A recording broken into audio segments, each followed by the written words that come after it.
की भी है, मैं ऐसा कर उस जीव की हिंसा करके उसका मांस ला के अपने बच्चे को पाऊं, पुष्ट करूं, सबकी इसी में चेष्टा चलती है। ये चेष्टा कोई निंदनीय नहीं है, ये तो विधान है सृष्टि का। अब जो विधान भगवत प्राप्ति का आया, आत्मसमर्पण का आया, वो अलग।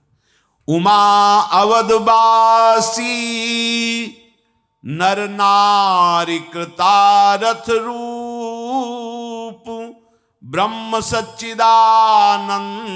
घन रघुनायक जहां भूप। जितने अवधवासी सब कृतार्थ स्वरूप हैं, क्योंकि भगवान जहां के राजा सच्चिदानंद श्री राम हैं वहां के। तो यहां श्यामा श्याम वृंदावन के दो राजा, श्याम राधिका रानी, हरि राम व्यास जी के जय जय वृंदावन रजधानी। जहां विराजत मोहन राजा श्री राधा महारानी, जय जय वृंदावन रजधानी। सदा सनातन इक रस जोरी, महिमा निगम न जानी। श्री हरि प्रिया हितु निज दासी, रहत सदा अगवानी। जय जय वृंदावन रजधानी, जय जय। यहां तो हरिहु को न निहार, विपिन राज सीमा के बाहर। आप कृतार्थ स्वरूप हैं, केवल अपना अस्तित्व समर्पित कर दीजिए। अस्तित्व अब जोई जोई प्यारो करे, सोई मोहि भावे। ये अस्तित्व समर्पण किए हुए महापुरुष का हृदय है। जोई जोई प्यारो करे, कोई प्रश्न नहीं। कैसे रख रहे हो तुम जानो। जोई जोई प्यारो करे, सोई मोहि। जब कभी तुम्हें कोई परेशानी लगे तो ये मंत्र आपको दे रहे हैं आचार्य चरण श्री हरिवंश महाप्रभु, चतुरासी जी की प्रथम पंक्ति, प्रथम पद की। और स्वामी श्री हरिदास जी, ज्यों ज्यों राखत हो त्यों त्यों रहियत हो हे हरि। कहां हो? ज्यों ज्यों राखत हो त्यों त्यों रहियत हो। महाप्रभु जोई जोई प्यारो करे, फिर देखो तुम्हारी गुस्सा खत्म हो जाएगी, तुम्हारा सब अंतःकरण तत्काल शीतल हो जाए। जोई जोई प्यारो करे, सोई मोहि भावे। जैसे प्यारे रख रहे हैं। यहां बहुत सावधानी की जरूरत है। बस अगर अपना अस्तित्व समर्पित कर दिया तो धाम वास, मतलब कृतार्थ रूप हो गए आप। एक बार वशिष्ठ जी महाराज भगवान श्री राम जी के समीप आए। रघुनाथ जी ने सिंहासन से उतरकर प्रणाम किया, चरण प्रक्षालन किए, चरणामृत पान किया। अति आदर रघुनायक कीन्हा, पद पखारी पादोदक लीन्हा। ये देख करके वशिष्ठ जी मुस्कुरा रहे हैं कि जिनके चरण आश्रित होकर के ही हमें सब कुछ बोध हुआ है, वो प्रभु चरणामृत उतार रहे। कैसी इनकी विचित्र लीला है, इन्हीं की कृपा से इनको जाना जा सकता है। हाथ जोड़ा वशिष्ठ जी ने और कहा, राम सुनहु मुनि कहा कर जोरी, कृपा सिंधु बिनती कछु मोरी। देखी देखी आचरण तुम्हारा, होत मोह मम हृदय अपारा। महिमा अमित वेद नहीं जाना, मैं के भांति कहूं भगवाना। हाथ जोड़कर कहा, हे कृपा सिंधु प्रभु, यह आपके आचरण देखकर, चरित्र देखकर के मेरे हृदय में कई बार ऐसा हो जाता है। मोह माने होता है भ्रम, कई बार भ्रम हो जाता है। अखिल लोकों की चूड़ामणि परम तत्व, अब वो चरणामृत ले रहे हैं, पान कर रहे हैं। वही कह रहे, देख देख आचरण तुम्हारा, होत मोह मम हृदय पर।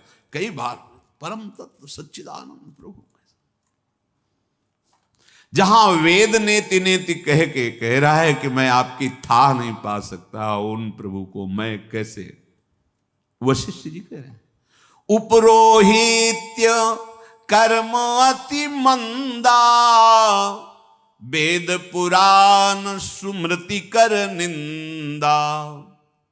अब यहां विचारणीय विषय है, भगवान वशिष्ठ जी कह रहे हैं उपरोहित्य कर्म जो है ये निंदा युक्त कर्म है। ऐसा कैसे निंदा युक्त कर्म हो सकता है?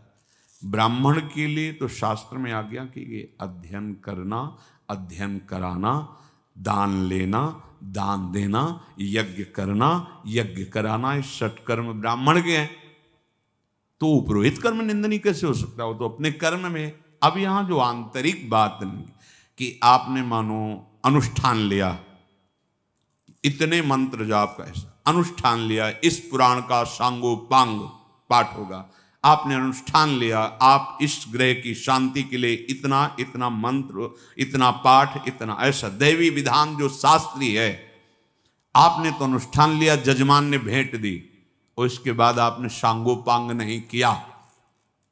सांगोपांग अगर कर लिया तो फिर निंदनीय नहीं रहेगा, आपकी हानि नहीं हो सकती है, क्योंकि यज्ञ करना और यज्ञ कराना, दान लेना और दान देना सटकर्म के अंतर्गत है। तो तस्मात् शास्त्रम प्रमाणम ते कार्याकारो व्यवस्थितो, फिर वो नीच कर्म उसके लिए कैसे हो सकता है? क्योंकि है उसके लिए। अब जो उसमें बाधा हो जाती वो ये हो जाती है कि मृत्युंजय जाप कराना है, हाँ हाँ हो जाएगा, दक्षिणा बोलिए इतनी, इतना ये इतना है, हाँ दिया, बैठ गए माला में, लेकिन एकाग्रता पूर्वक जितना संकल्प किया उतना जाप नहीं किया, या जो पाठ का अनुष्ठान लिया वो पाठ नहीं किया, फिर गड़बड़ हो जाएगा, फिर आपको भोगना पड़ेगा, फिर आपकी गति बिगड़ जाएगी, आप अपने धर्म की हानि कर देंगे।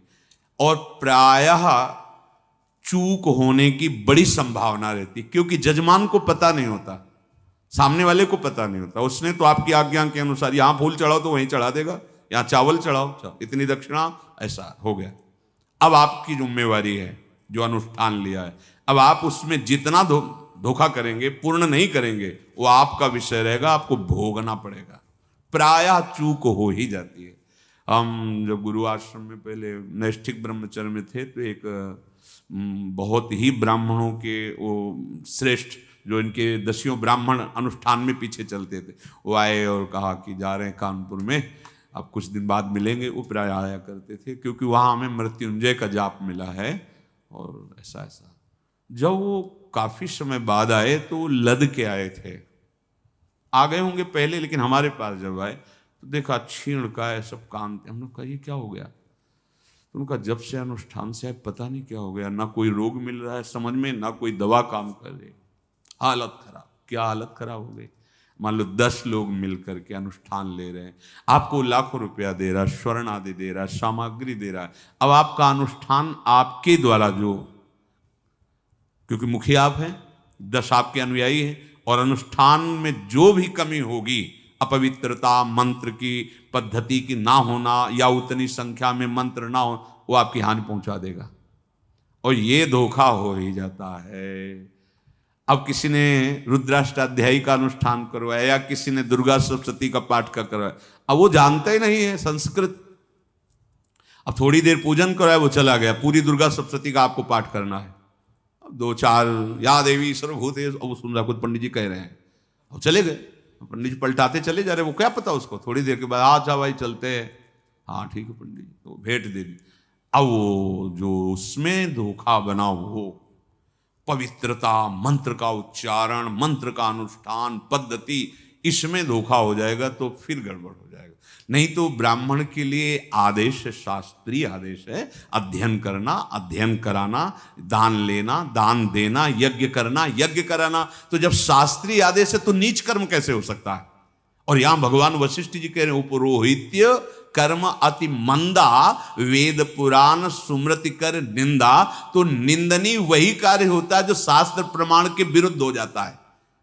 तो जो उपरोहित कर्म करके अनुष्ठान पद्धति से अनुष्ठान को सम्यक नहीं करता, वो निंदनीय कार्य बन जाता है।